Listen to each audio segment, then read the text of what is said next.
And welcome, Bonjour à tous et bienvenue. Nous attendons encore quelques minutes pour que tout le monde puisse nous rejoindre. Merci.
Good morning, good evening, good afternoon.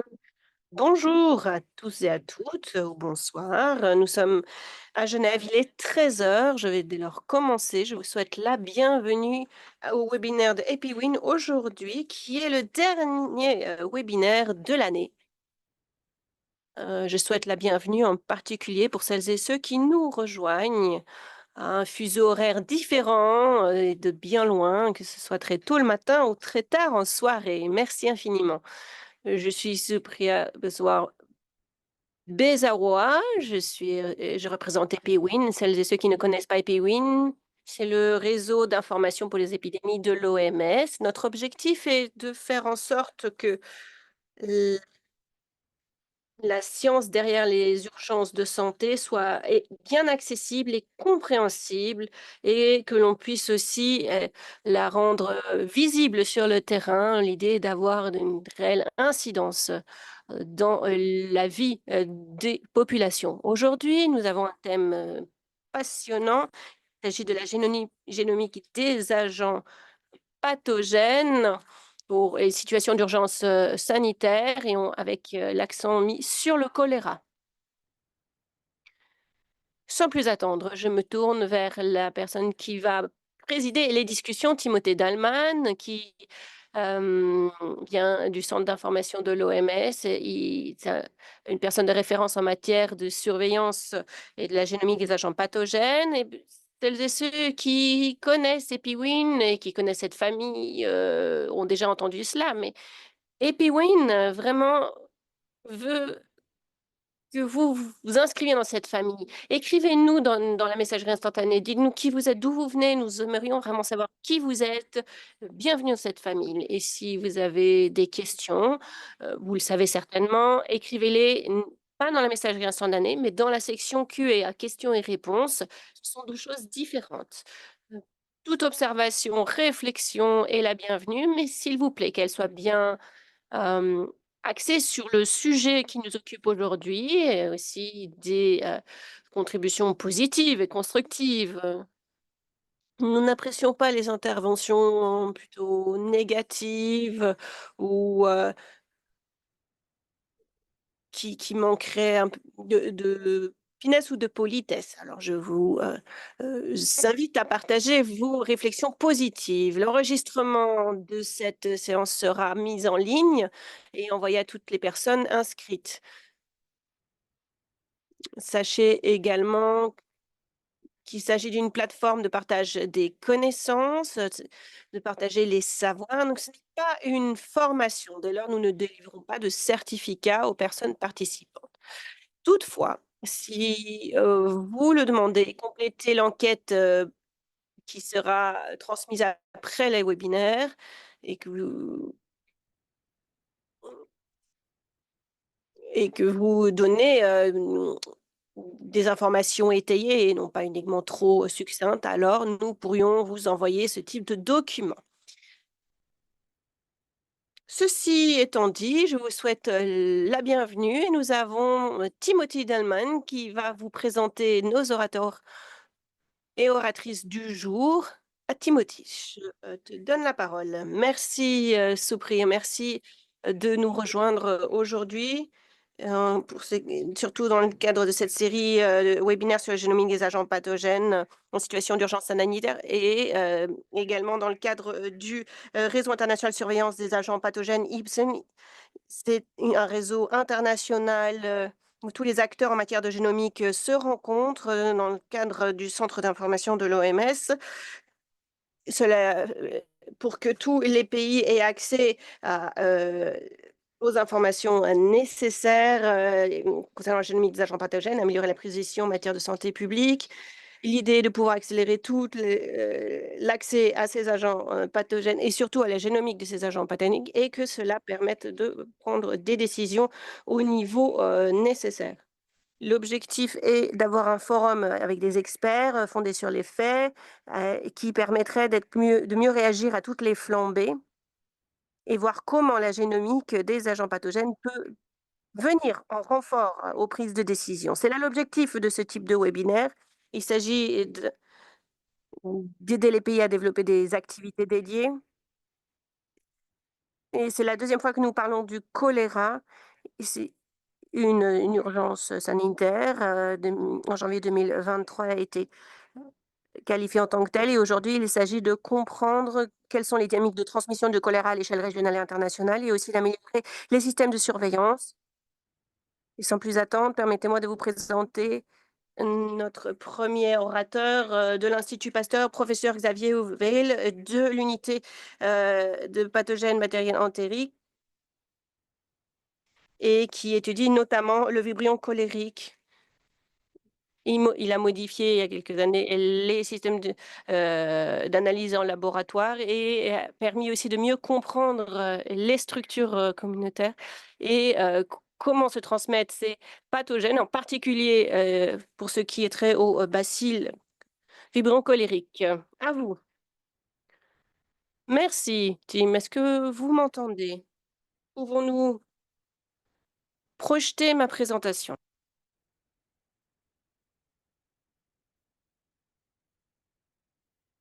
Ok. Euh, Bonjour à tous et à toutes. Je vous remercie de me permettre de vous parler de la contribution de la génomique des agents pathogènes à l'étude des pathogènes du choléra. Je vais vous donner un bref aperçu de cette maladie. Il s'agit d'une infection causée par un bacille, le vibrion cholérique, qui appartient au sérogroupe O1 qui produit la toxine du choléra. C'est cette toxine qui est responsable des symptômes cliniques, principalement une diarrhée aqueuse aiguë, également une perte de liquide qui peut mener à une déshydratation sévère avec un taux de létalité élevé si le patient est laissé sans traitement.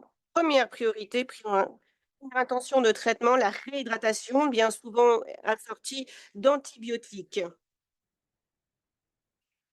La transmission de cette maladie se fait d'humain à humain par contact direct, que ce soit par des fluides corporels, par les mains ou par contact indirect, l'eau, de l'alimentation contaminée, ou pollution, par matière fécale.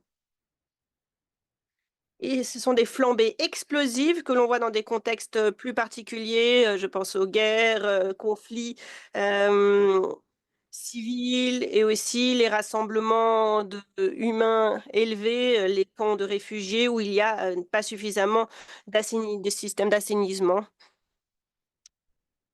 Diapositive suivante. Actuellement, nous sommes, confronté à la 7e pandémie de choléra qui a commencé sur une île d'Indonésie en 1961. C'était une bactérie relativement nouvelle par rapport aux précédentes pandémies et on l'a appelée la bactérie biotype L. thor. Il faut bien opérer un distinguo entre L. thor et les autres classiques avec des tests phénotypiques, avec notamment la résistance polymyx B. Nous voyons qu'il y a une transmission de l'est de l'Asie vers le sud de l'Asie, puis en Afrique en 1970, Amérique latine avec le premier cas en 1991 et finalement dans les Caraïbes avec Haïti en 2010. Diapositive suivante.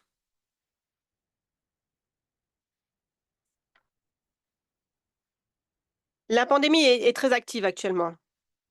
En 2022, le nombre de cas notifiés à l'Organisation mondiale de la santé a été plus de 2 fois plus élevé qu'en 2021. De nouveaux pays ont été touchés, comme le Liban, la Syrie, mais également de nombreuses flambées d'ampleur qui touchent plus de 10 000 personnes que nous avons vues dans une dizaine de pays. Nous avons également observé une résurgence de cette flambée au Yémen et à Haïti. Voici les dernières informations concernant le choléra. Donc moi, je suis un rat de laboratoire. Donc en laboratoire, nous avons différents tests phénotypiques. Dans les années 90, nous avons eu accès aux méthodes moléculaires, comme électrophorèse enzymatique, multibloc. Et puis nous avons également des tests sur les gènes singles, le TCPA, entre autres méthodes utilisées. Mais cela a mené à une confusion, car nous avons un nombre élevé de méthodes et c'est difficile d'évaluer le lien génétique entre les isolats. Et nous sommes arrivés ensuite dans une nouvelle ère, en 2000, avec l'ère génomique, le premier séquençage de l'agent choléra. Cela a été effectué avec la souche N 16 961. C'était là le premier jalon d'une nouvelle aventure.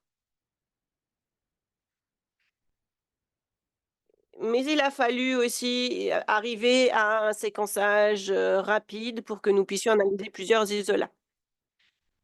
Par ce type de séquençage court, nous avons ces SNV, les SNPs, et cela permet d'avoir un arbre. Nous aimons ce type de représentation en arbre et cela nous permet d'évaluer les liens phylogénétiques réels entre les isolats. Et si vous avez suffisamment d'isolats représentés venant de différents pays, différentes régions, alors vous pouvez petit à petit déterminer la propagation spatio-temporelle, notamment FR12, AFR12 sur la souche ancestrale, nous avons partie du sud de l'Asie, puis tous les isolats qui en découle se situe en Afrique. Cela veut dire qu'il y a une introduction d'Asie du Sud en Afrique. Ce type de séquençage à lecture rapide permet d'avoir accès à des assemblages et cela permet d'étudier l'évolution de la virulence et la résistance aux antimicrobiens et les déterminants y afférents. Tout d'abord, la génomique est un outil idoine pour identifier quel est l'agent pandémique du choléra actuel. Aujourd'hui, nous avons cet arbre phylogénétique qui se fonde de plus de 200 génomes du vibrio cholérique avec différents ensembles, mais seuls 2 ensembles, ou plutôt lignées, comme on les appelle, sont associés au choléra pandémique, si je puis m'exprimer ainsi. Le premier est classique, responsable des 6 premières pandémies, qui n'existent plus, disparues. à l'exception d'une souche vaccinale. Deuxième lignée associée à la pandémie de choléra, il s'agit de la lignée de la 7e pandémie L-Tor et qui est représentée dans plus de 20 000 SNPs. Pour tout ce qui est des autres lignées, tous ceux qui contiennent le gène choléra ne sont pas tous responsables d'une pandémie de choléra, pour qu'il y ait une pandémie. Nous avons, donc, parmi ces autres lignées non responsables de pandémie, nous avons la Côte du Golfe qui provoque des épidémies sporadiques, avec des petites épidémies liées aux fruits de mer qui sont pas plus préoccupants. Ensuite, si vous voulez une analyse phylogénétique plus approfondie, vous voir si cela relève de la 7e lignée L-Tor, il faut assigner l'isola à la lignée de pandémie. Vous pouvez utiliser ce schéma qui a été développé par Octavia et al. C'est quelque chose qui a été mis en place par le Centre d'épidémiologie génomique. C'est un outil en ligne. Et si vous avez un type de séquençage 69, et pour certaines souches de la région des Grands Lacs en Afrique, euh, qui sont identifiées, eh bien, relèvent de cette lignée 7e pandémie L-Tor. La génomique, en outre, est l'outil de prédilection pour superviser, surveiller la propagation de cet agent nucléaire. La première grande étude qui on a parlé remonte à une trentaine d'années, qui a été publiée à Cambridge avec l'aide de nombreux collaborateurs. Et à l'époque, nous avons pu étudier plus d'une centaine de génomes de la 7e pandémie avec cet arbre que nous voyons à l'écran. Et les conclusions révèlent que toute la diversité génétique des bactéries et tout remonte à l'Asie du Sud-Est, dans les pays qui entourent la baie de Bengale. Cet arbre a permis également d'identifier qu'il y avait une expansion mondiale. Ensuite, à partir de ce point de départ, les vagues, comme on les appelle, la vague 1 est la plus ancienne, la 3e vague étant la plus récente.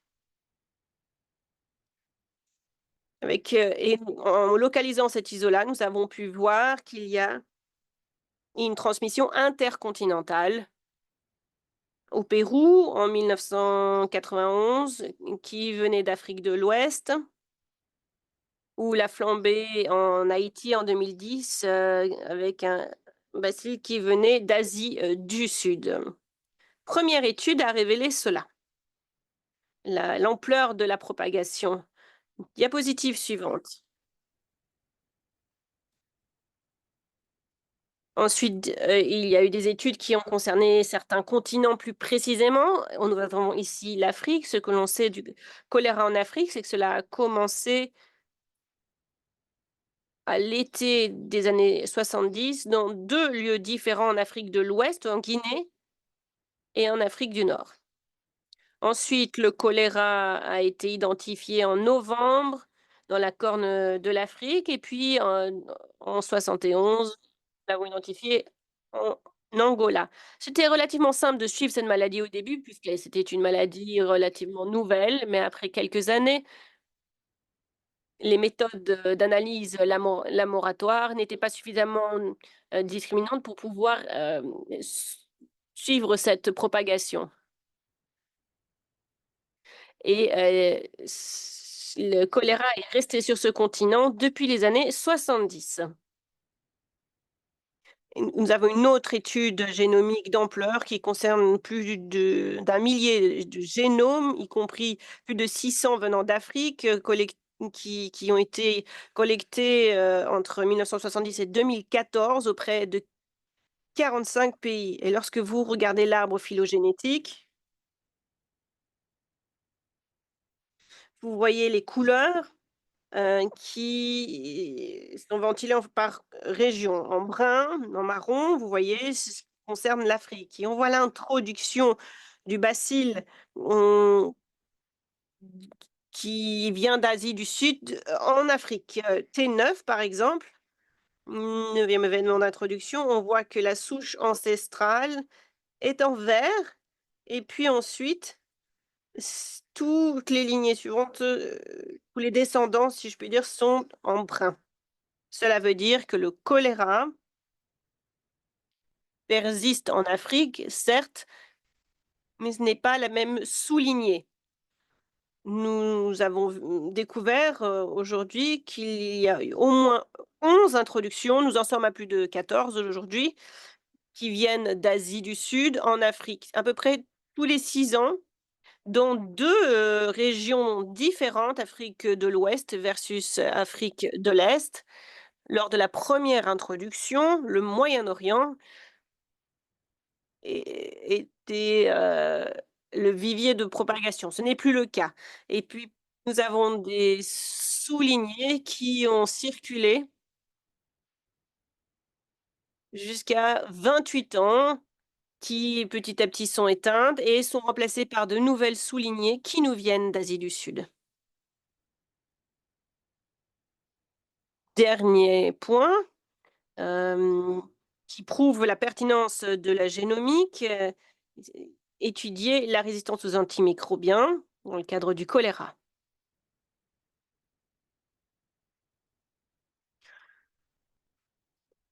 Nous avons un arbre phylogénétique circulaire, à l'écran. Vous avez la première vague, la plus ancienne avec l'isolat le plus ancien tout en haut et puis la deuxième vague et troisième vague, vous voyez dans l'encadré. À chaque fois, il s'agit chaque ligne est un antibiotique et lorsque vous avez du rouge, cela veut dire qu'il y a une résistance à cet antimicrobien. Depuis l'ancienne vague jusqu'à la troisième vague, on voit qu'il y a de plus en plus de rouge, c'est-à-dire qu'il y a une accumulation de résistance aux antimicrobiens au fil du temps. Nous avons des chiffres en Afrique avant 1984, 96 des isolats étaient insensibles.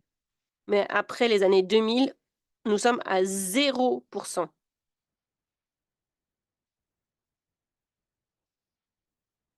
Il y avait 6 gènes résistants aux antimicrobiens par isolat en moyenne.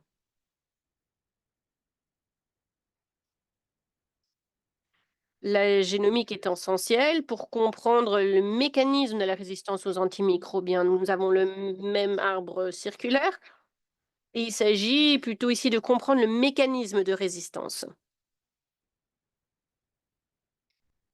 Nous avons 2 phases, dans le domaine, de la résistance aux antimicrobiens pour ce qui est de l'agent cholérique. Tout d'abord,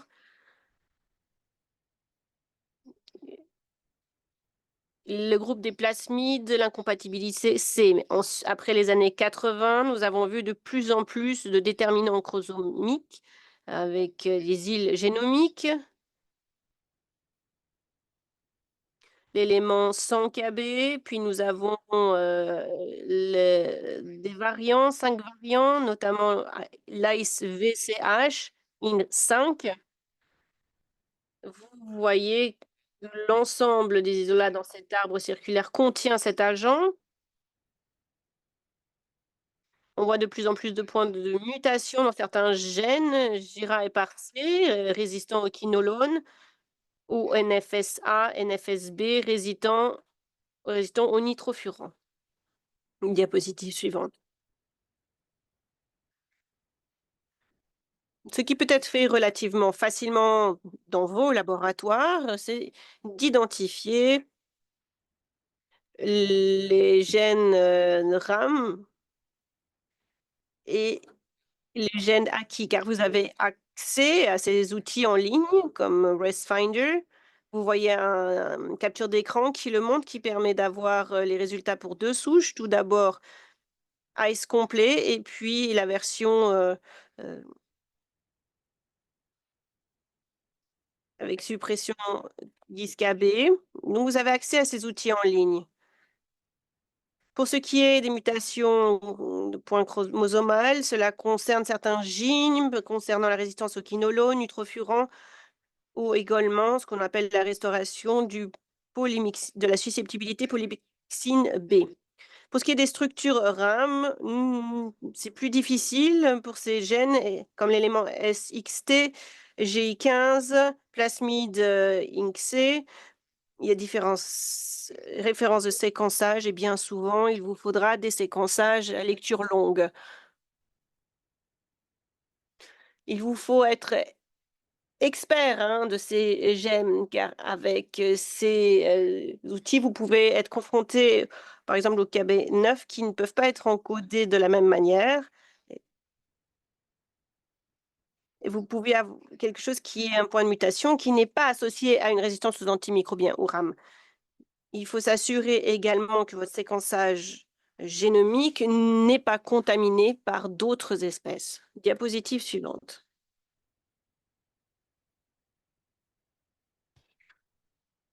Où en sommes-nous? La plupart des isolats, avec cet arbre phylogénétique mondial, sont en rouge. Vous êtes en bas de l'arbre, dans le carré rouge, donc c'est avec le variant CTXB7, toxique du choléra. Et cette clade était responsable de deux flambées majeures, celle en Haïti et celle au Yémen. Les chercheurs ont également identifié que cette clade produit plus de toxines cholériques et un taux de létalité également plus élevé. Il s'agit dès lors d'une sous-lignée plus virulente du vibrio cholérique dont nous parlons. Plus virulent, certes, mais également plus résistant aux antimicrobiens, car grâce à la génomique, nous avons pu identifier et même suivre les FR13, qui est le plus résistant aux antimicrobiens vu au Yémen à la fin des années 2018, puis il est apparu au Soudan du Sud, au sud du Liban, je pense que nous en parlerons plus tard, Kenya, Ouganda, Afrique de l'Est finalement. C'est la première fois que l'on voit cette diffusion d'un clone à très forte résistance aux médicaments. Et nous avons des antibiotiques comme traitement oral et on peut créer un ESBL et cela permet, la génomique permet de suivre cela précisément. Diapositive finale. Il est clair que la génomique microbienne a révolutionné l'étude de l'agent de vibrion colérique, mais peut-on l'utiliser à des fins de surveillance? Cela ne va pas remplacer les méthodes traditionnelles, tout d'abord, puisque ce serait trop onéreux, mais pourrait-on l'utiliser de manière complémentaire et en synergie avec les méthodes de culture ou non culture en laboratoire? En guise de réponse, je vous donne trois premiers points. Pour la bacille O1 CTX+, dans les pays non endémiques et les pays qui sont à fort risque d'introduction du choléra. Meilleure prédiction du potentiel épidémique. Il serait intéressant ensuite d'avoir un séquençage des échantillons représentatifs de la souche O1 par flambée dans les pays épidémiques à des fins de surveillance transfrontière et pourquoi pas avec des biobanques régionales qui auraient une souche représentative avec des tests phénotypiques qui nous permettraient d'identifier, imaginons, des nouveaux mécanismes de résistance, pourquoi pas?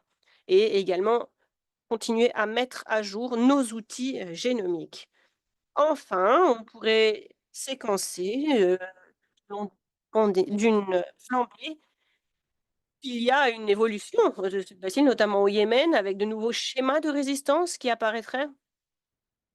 Ou s'il y a des différences, d'attaque, eh bien, nous pourrions séquencer ces souches Par exemple, s'il y a une deuxième souche apparaît, une acquisition de la RAM, etc. Voici un peu les pistes de réflexion et ce sera tout pour ma présentation. Permettez-moi de vous remercier pour votre attention. Je remercie l'ensemble de nos collaborateurs. Diapositive suivante, s'il vous plaît. N'hésitez surtout pas à me contacter si vous avez besoin d'aide avec vos génomes. Merci infiniment. Merci, François, pour cette vision d'ensemble globale en matière d'épidémiologie du choléra. Et je me permets de passer à Dr. Adjoud, à professeur en microbiologie au département d'expérience d'immunologie, entre autres de la faculté de médecine de l'université américaine à Beyrouth, au Liban. Son laboratoire est également membre d'un groupe de recherche et également du centre de collaboration de l'OMS en matière de recherche et de référence. Pour ce qui est trait aux génomiques des agents pathogènes, il se concentre sur la résistance aux antimicrobiens, en particulier dans les zones de conflit. Il est également formateur en outils diagnostiques et je vous donne la parole. Um, I will be sharing my screen. Merci beaucoup. Je vais faire un partage d'écran. Voilà, j'espère que vous voyez mon écran. C'est le cas. Tout d'abord, merci aux organisateurs de m'avoir invité. J'ai le plaisir aujourd'hui de vous parler de notre dernière publication sur laquelle, avec différentes parties prenantes, notamment l'Institut Pasteur et l'équipe de François Xavier, l'OMS, EMRO, l'OMD Liban, le ministère de la Santé du Liban et un institut situé dans le nord du Liban.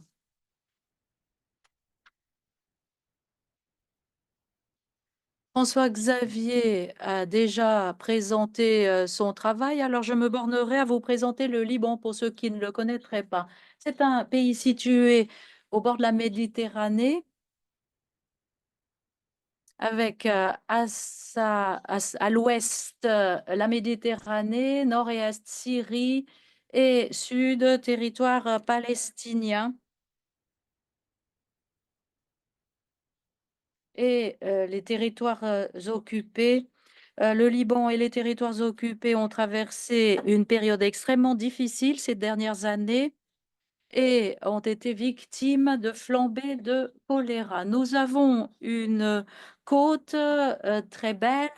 Nous avons également de magnifiques montagnes. On dit d'ailleurs que l'on peut aller skier et nager dans la mer à la même journée si vous êtes un bon skieur et que vous conduisez très vite.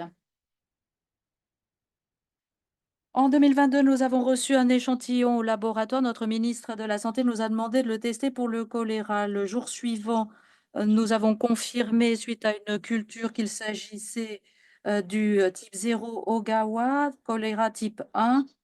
Nous avons détecté une susceptibilité à la RAM et nous avons suivi l'évolution au fil du temps, comme vous pouvez le voir sur ce diagramme. Mais il s'est produit quelque chose d'intéressant le 27 octobre. Nous avons reçu un échantillon différent d'une autre région du pays, plus au sud. Cet échantillon présentait un biogramme différent que ce que nous avions vu précédemment. Cela ressemblait plutôt à la souche STR du choléra. C'était très intéressant. Nous avons suivi les plasmides de cette souche tout au long de la flambée, mais à ce moment-là, c'était prématuré. Nous ne savions pas comment la résistance avait pu se produire. Nous avons donc essayé de faire un séquençage pendant la flambée. En résumé et en bref, ce que nous avons fait pendant toute la flambée, c'est que nous avons pu collecter 671 isolats de vibrions cholériques 0,1. Nous avons également reçu des échantillons d'eau et nous avons constaté qu'il n'était pas recommandé de les tester. Nous avons effectué une étude de susceptibilité sur tous ces isolats et nous nous sommes rendus compte que 95% de ces isolats, soit 636 échantillons, présentaient un profil RAM, alors que 35 isolats présentaient un profil XDR. 35 isolats provenaient de zones très précises dans le pays, le sud en particulier, notamment à Tyr et de la vallée de la Béka. Nous avons effectué un PCR conventionnel pour confirmer la présence de toxines CTX et pour 35 isolats, nous avons effectué un séquençage pour les profils XDR. D'autres isolats avaient été isolés par des universités libanaises dans le nord du pays. Nous avons collaboré avec l'Institut Pasteur. Voici la carte du Liban en blanc. 0 cas pendant la flambée, alors que dans d'autres régions du pays, nous avons constaté des cas. Sachez que c'est toujours la situation actuelle au Liban. Le Liban a accueilli plus d'1 million de réfugiés syriens, c'est-à-dire le nombre le plus élevé de réfugiés par habitant, ce qui explique notamment la propagation de cette flambée de choléra. En jaune, vous avez les profils RAM de choléra et en rose, le profil XDR. Vous voyez qu'ici, que dans la zone Baalbek, Hermel et au sud, dans la région de Tyr, ce sont les régions les plus touchées. Après le séquençage, nous avons procédé à une analyse et comme l'a dit François Xavier, je ne vais donc pas revenir sur tout cela. Cela appartenait à la 3e vague, 7e lignage du type ST69. Mais si l'on examine le profil de susceptibilité, l'on constate une nette différence. La souche la plus résistante présentait davantage de résistance à la céphotaxie. La souche dominante était la O129. Pour le triméthylprime et sulfaméthoxazole. Ce qui était très intéressant dans le travail que nous avons effectué, c'est que aucun isolat n'a présenté de plasmide. Vous voyez ici l'arbre phylogénique qui a été mis au point par François Xavier et vous voyez que tous les isolats se regroupent aisément avec les isolats du Pakistan. Il s'agit de la souche qui a voyagé du Pakistan, Afghanistan, Irak, Iran, Syrie, puis Liban. Ce sont donc des motifs politiques qui expliquent cela. La souche yéménite, comme l'a expliqué François Xavier, présente un plasmide qui comporte un gène résistant aux antimicrobiens. Vous voyez ici qu'il y a un bon alignement entre l'échantillon du Liban et l'échantillon du Yémen.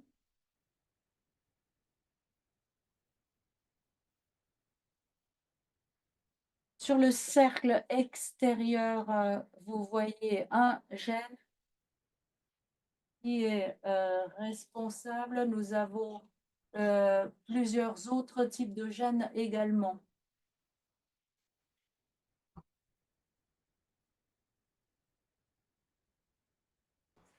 Voici une base de données sur la RAM, outre celle montrée par François Xavier, ResFinder. Nous utilisons également celle-ci que nous trouvons très utile.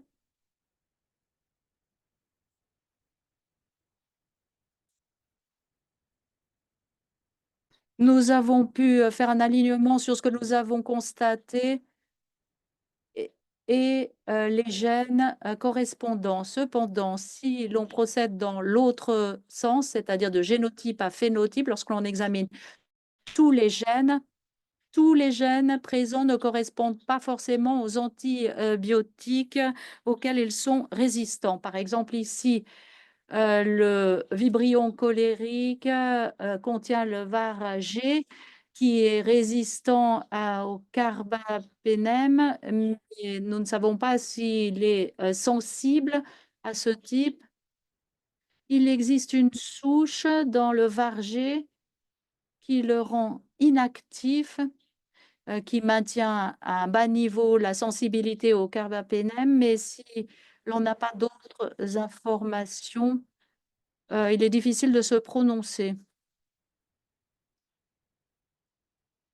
et cela aurait pu, donner lieu à des résultats erronés pendant la flambée. Dans l'ensemble, ce qui ressort, du séquençage du choléra pendant une situation de flambée, j'aimerais dire, outre ce qu'a dit François-Xavier avec beaucoup d'éloquence, le séquençage est un outil très puissant. Il nous permet d'avoir de nombreuses informations, parfois davantage que celles dont nous aurions besoin. Parfois, on ne sait pas quoi en faire, même si nous avons de nombreux échantillons. Le séquençage n'a pas modifié notre riposte à la flambée au Liban. Notre riposte est restée la même. Cela n'a guère eu d'impact donc sur la santé publique. La confirmation par culture s'est tout de même avérée indispensable. Et c'est ce que nous avons utilisé afin de mieux comprendre les profils et afin de recommander les traitements appropriés. Le séquençage est donc un outil très utile pour comprendre l'épidémiologie et la surveillance. Pour nous, il s'est agi d'un outil utile pour comprendre l'arrivée de la deuxième souche. Et puis, c'est également un bon outil de communication. Je vous invite à utiliser les informations figurant dans Nature, notamment, pour déterminer ce qu'il convient de faire en termes de riposte en cas de flambée, mais nous n'avons guère utilisé le séquençage pour cela. En fin de compte, je remercie tous les collaborateurs, les bailleurs de fonds et les collègues pour tout leur appui. Et je suis à votre disposition pour répondre à vos questions. Merci. Merci beaucoup pour ce point de vue très intéressant pour une situation complexe, celle du Liban. Dernier intervenant, scientifique au Broad Institute du MIT à Harvard, dans le Massachusetts aux États-Unis. Il a mis au point des diagrammes sur le génome colérique. Il utilise le séquençage pour effectuer des enquêtes, pour caractériser les gènes dans le cadre de la surveillance RAM. Il intervient dans les domaines de santé publique. Vous avez la parole, monsieur. Je m'appelle Gérald Mboua. J'aimerais remercier les deux intervenants précédents, Antoine et François, qui ont jeté les bases de ce que je m'apprête à vous présenter, c'est-à-dire le travail effectué par le Africa CDC pour renforcer la surveillance du choléra en Afrique. Tout d'abord, voilà à quoi ressemblent les flambées depuis plusieurs années. En Afrique, le choléra est endémique. Il y a eu de nombreuses flambées. Pour les pays endémiques et non endémiques, nous avons eu un taux de létalité très élevé au fil des ans. Simplement pour vous signaler que vos diapositives n'avancent pas, dit le président. Alors, je pense que c'est un problème de mon côté à moi. Pouvez-vous vous charger de piloter ces diapositives?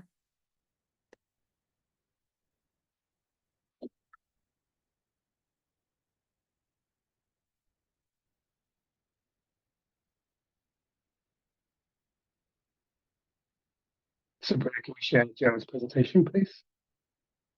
Pouvez-vous partager votre exposé, s'il vous plaît?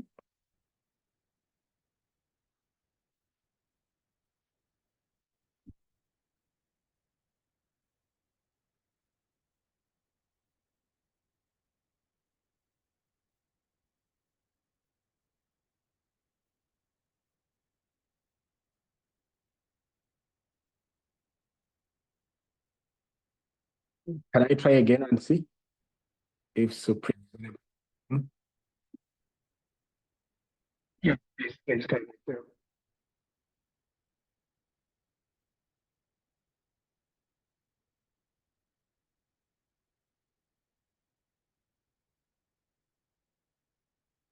Now? Okay, so Voilà ce qui est paru dans la presse lors de la dernière flambée. Nous avons eu une flambée en Zambie où 700 personnes ont été frappées. Ensuite, nous avons essayé de savoir ce qui était à l'origine de cette flambée en Afrique du Sud. Et ensuite, nous avons vu qu'il y avait la possibilité d'effectuer une surveillance génomique pour déterminer de nouveaux variants, peut-être à l'origine de cette flambée. Le CDC Afrique a riposté en sollicitant plusieurs partenaires internationaux pour mettre au point un système de surveillance afin de mieux comprendre la génomique de cette flambée. Le président interrompt. Je vais me charger d'afficher les diapositives.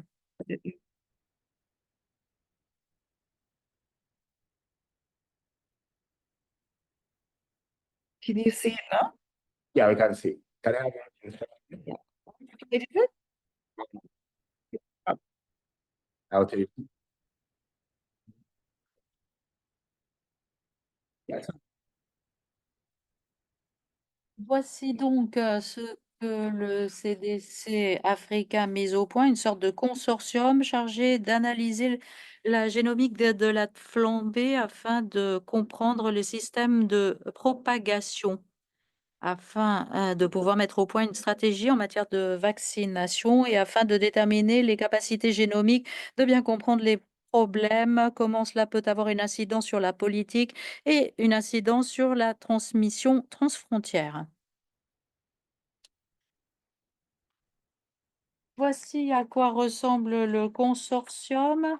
Nous avons sollicité des partenaires aux États-Unis, l'Université Johns Hopkins, le CDC africain pour intervenir dans ce consortium. Et puis nous avons sollicité les pays de la zone touchée, mais également les pays dans les zones endémiques, c'est-à-dire le Nigeria et le Cameroun.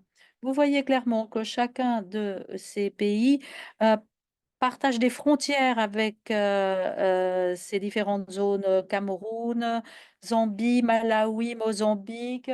Vous voyez donc qu'il s'agit ici des pays qui sont endémiques pour le choléra et les pays qui ont connu une nouvelle flambée, une flambée inédite. Cela représente 7 pays au total en Afrique qui ont coordonné leur réponse au CDC Afrique. Avec Colgen, nous avons répondu à des questions, c'est-à-dire s'agit-il d'un nouveau variant et y a-t-il eu des changements dans le profil ou les tendances dans les pays touchés? Car nous avons fait état d'un taux de létalité élevé, par exemple pour des pays comme la Zambie, 20 000 cas, Mozambique, 30 000 cas. Tout cela n'avait pas été signalé auparavant dans ces régions.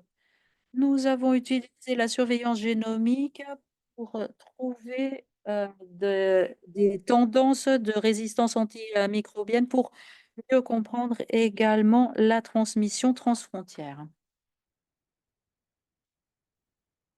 Le consortium est coordonné par le CDC Afrique pour mettre au point un réseau de surveillance intitulé Colgen.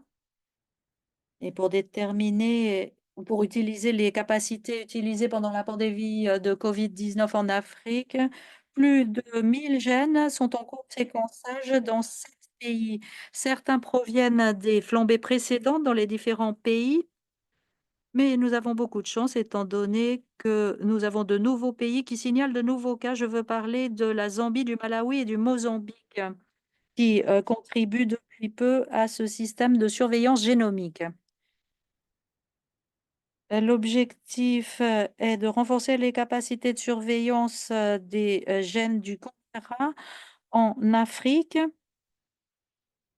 et mettre au point un système de bioinformatique. Il s'agit également de déterminer où se situe l'origine et les réservoirs, en quoi consiste la diversité génomique et les tendances en matière de transmission transfrontière.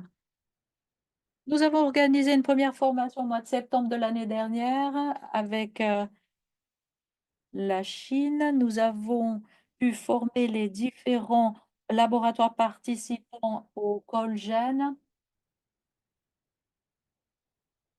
Les pays ont identifié des isolats,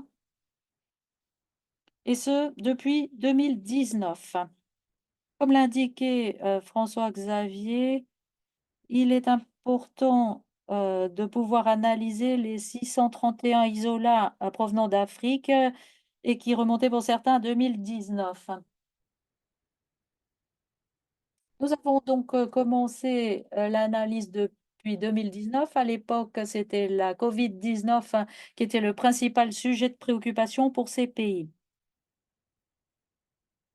Les isolats datant de 2019 n'étaient pas vraiment représentés dans la génomie. Nous avons donc essayé de séquencer tous ces gènes. Voilà donc le laboratoire que nous avons utilisé pour le séquençage génomique. Ces chercheurs sont rentrés ensuite dans leur pays. Ils ont continué à échantillonner et à effectuer du séquençage.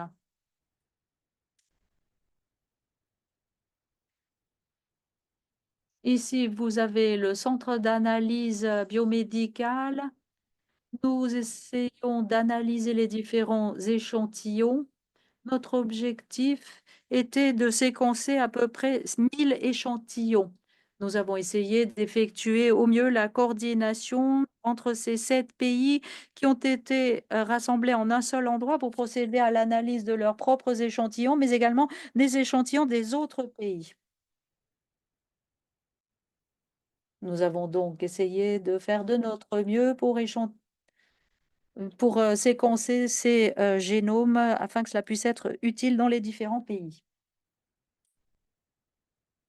Nous avons utilisé la plateforme Terra, qui est une plateforme de collaboration.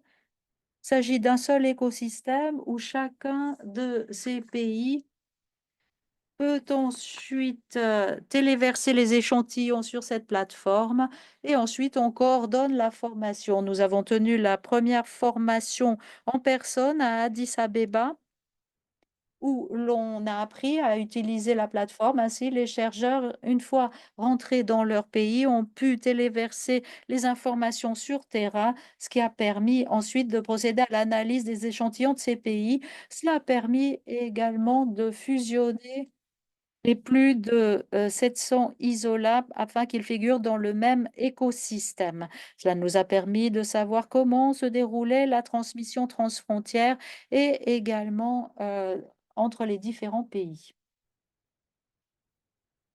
Voilà ce que nous avons pu faire. Nous avons pu confirmer certains isolats avec un taux de détection de plus de 60%. Avec le séquençage, nous avons pu confirmer 700 gènes. Nous avons pu déterminer les isolats. Nous avons pu comprendre les différents variants, procéder à une analyse, déterminer le profil RAM. Nous avons pu déterminer également la transmission, l'analyse des plasmides et nous avons pu effectuer une visualisation. Nous avons placé tout ce travail dans le lien pour l'analyse. Ensuite, nous avons informé les pays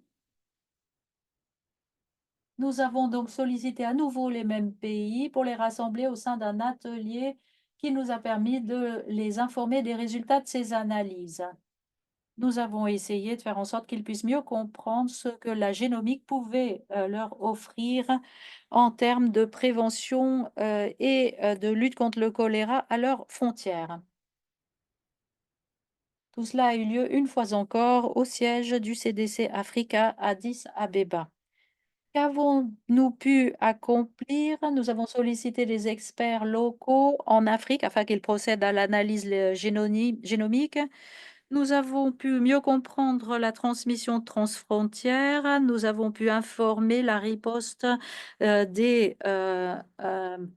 autorités publiques. Comme l'a dit François dans sa présentation, la collaboration est essentielle pour bien comprendre la dynamique. Voilà, merci beaucoup. Je vous rends la parole. Merci beaucoup, Gérald, pour cet excellent exposé.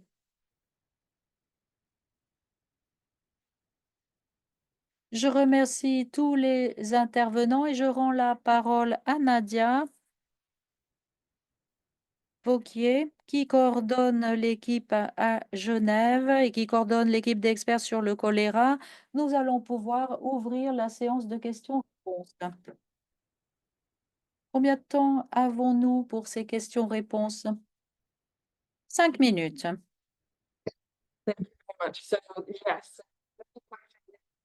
Alors effectivement, il y a de nombreuses questions qui ont été posées par écrit. Alors j'invite les intervenants à examiner ces questions, à y répondre dans la mesure du possible. Et puis je vois qu'il y a des mains virtuelles levées. Alors nous allons donner la parole à ceux qui ont levé la main. Sophie, vous avez une question à poser. Je vous donne la parole.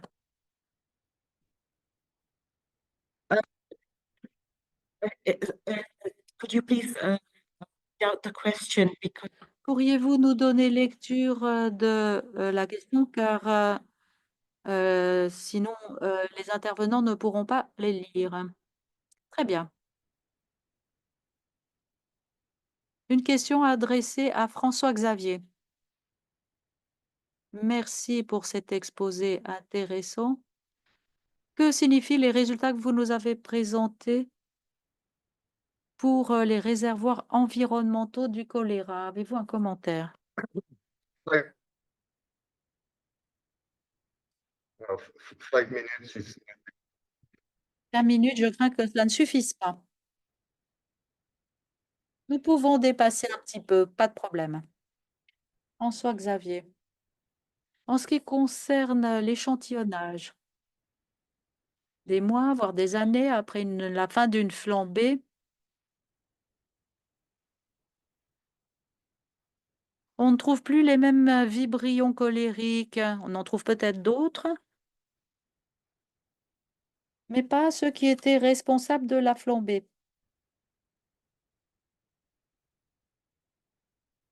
Certains ont fait un postdoctorat dans un laboratoire très célèbre aux États-Unis. Il a fait de son mieux au Sénégal pendant des années après cela, mais jamais il n'a trouvé les micro-agents. D'autres vibrions, oui, mais avant, la confusion provenait de la confusion entre ces souches et d'autres vibrions. Maintenant, il est difficile de trouver une correspondance. On peut les trouver dans les semaines suivantes par collision fécale, mais il n'y a pas de possibilité de trouver cela dans les années qui suivent. in these questions, what about the other fields? Qu'en est-il des autres vibrions?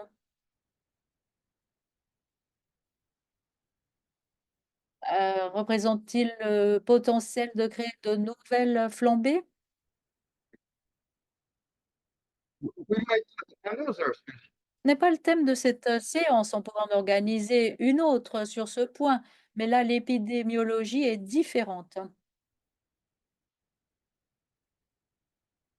Ça, c'est une toute autre paire de manches. Très bien, nous gardons cette question pour une autre séance. Question suivante. Toujours pour vous, François Xavier. Est-ce que les tests RAM s'appliquent cliniquement pour la sélection des antibiotiques? Les tests de susceptibilité peuvent être effectués sur la base de bonnes normes. Alors après, c'est une question de choix. La génomique est discriminatoire afin que l'on trouve les gènes et que l'on comprenne leur évolution totale, mais parfois cela peut être utile. Parfois on n'est pas sûr. On constate qu'il y a une zone d'inhibition. Alors, il est parfois difficile de faire des catégories. Il peut y avoir 1 millimètre de différence. Et là, la génomique peut être utile. On peut savoir où se situe le gène.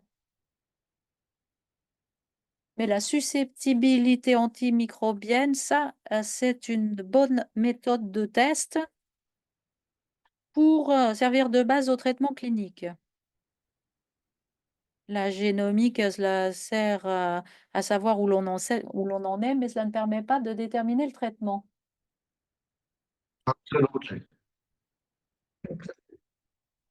Je ne sais pas si mon collègue est d'accord. Tout à fait. Merci. Autre question pour nos experts. Les résultats génomiques. La question est en français, dès lors j'essaye de la traduire dans ma tête. Quelle est l'intersection entre les changements climatiques et les résultats génomiques? Alors c'est une question assez vaste à nouveau.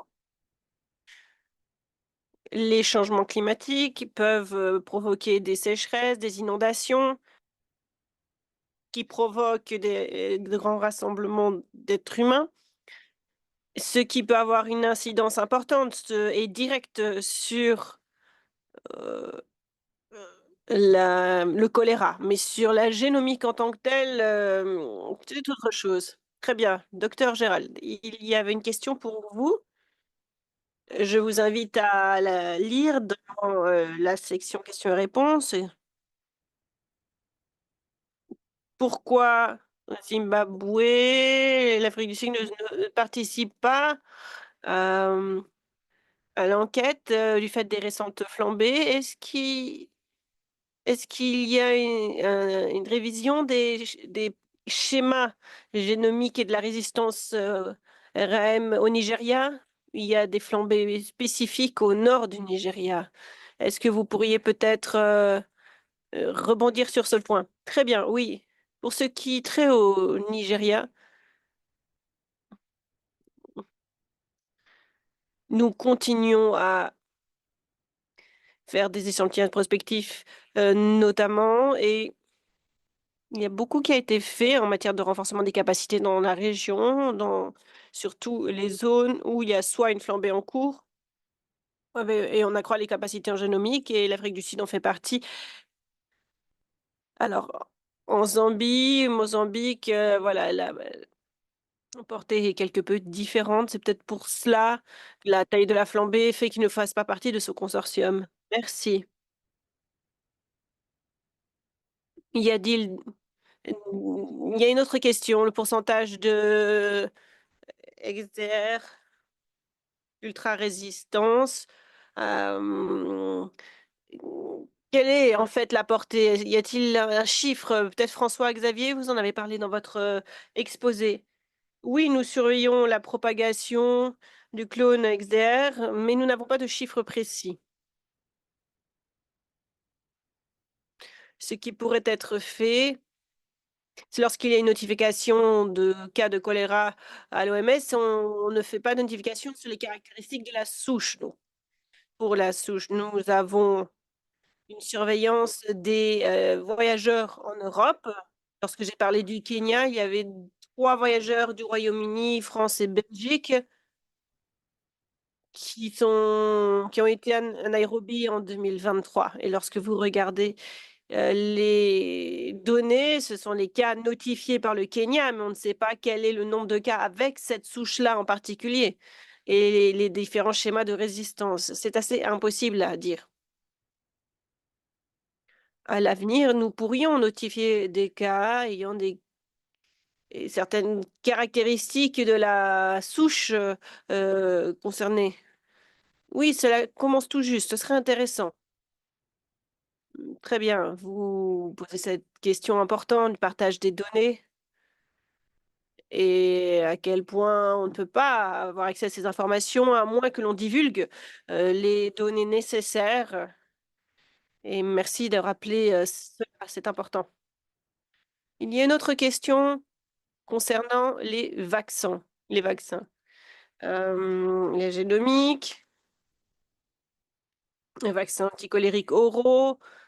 Que sait-on aujourd'hui? Y a-t-il des modifications? L'étude génomique du choléra, y a-t-il des informations actualisées sur ces vaccins anticolériques oraux?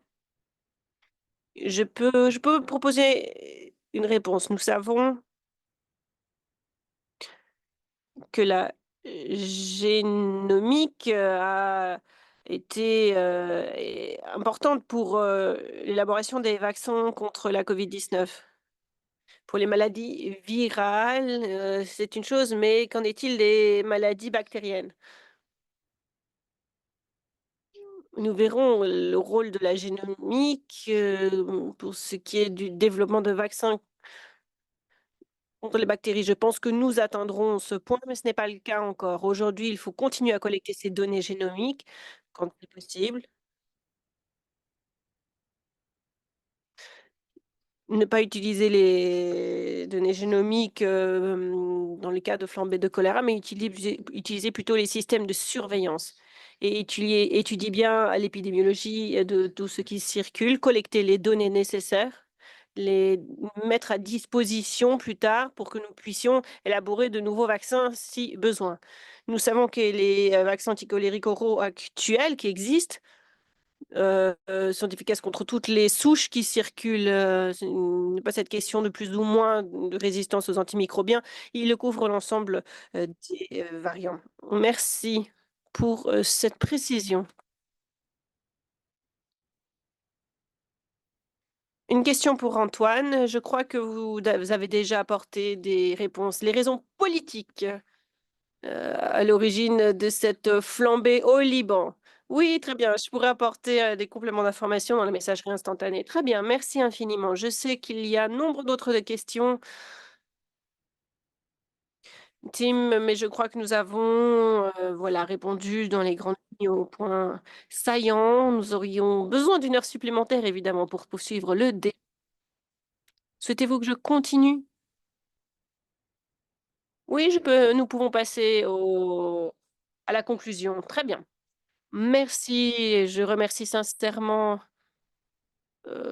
les orateurs. Merci pour ces débats enrichissants. C'est vraiment une vision complète qui nous a été proposée. Évidemment, il s'agit de poursuivre la discussion à l'avenir. Ces exposés ont montré le rôle essentiel joué par la génomique pour la surveillance du choléra, les différents arguments, et nous avons vu à quel point les informations génomiques nous permettent de mieux comprendre la circulation du choléra à l'international, avec aussi une approche plus axée sur l'Afrique. On s'attend à avoir davantage de résultats venant de cette région et nous nous félicitons de voir aujourd'hui, nous avons accès à quasiment toutes les données, quelles que soient les frontières. Cela est lié à des méthodes de séquençage plus simples, aussi la bonne exécution des outils nécessaires, une plus grande compétence, des coûts plus abordables. Tout cela fait que le groupe spécial mondial de lutte contre la choléra continue à apporter une assistance nécessaire pour étudier cette transmission du choléra. Pour conclure, nous aimerions insister sur le fait que la génomique dans le cadre du choléra a un rôle contextuel précis en matière de surveillance en se basant sur l'épidémiologie adaptée au contexte. Il ne s'agit pas du séquençage à tout va, à tout moment. Non, nous avons encore beaucoup à faire dans le cadre de ce groupe spécial. Il s'agit de pouvoir comprendre les questions y apporter une réponse avec des activités encore à déployer. En tout cas, c'est ma conviction, comme l'a montré le groupe de travail au laboratoire de surveillance du GTFCC, le groupe spécial, eh bien, la génomique n'est pas là pour l'identification avant tout du virion colérique. Il s'agit de pouvoir voir ces outils comme quelque chose de vaste, à savoir utiliser le séquençage pour identifier les sérogroupes, les sérotypes, etc. Donc, nous avons hâte de voir où nous pourrons aboutir à l'avenir grâce à ces outils. Merci à nouveau, c'est tout pour moi. Je vous souhaite une excellente fin de journée. Merci Nadia. Merci également à Tim d'avoir animé ce webinaire et merci également aux orateurs, professeur François, Xavier, Antoine, Gérald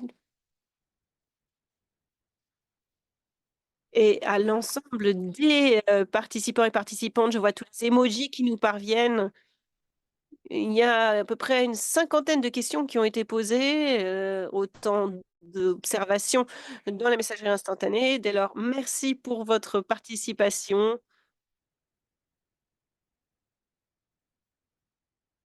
C'était un plaisir de vous avoir tous et toutes avec nous, car il s'agissait du dernier webinaire d'EpiWin cette année et 2024 a été particulièrement fructueuse grâce à vos requêtes. Nous avons eu 20 webinaires EpiWin et nous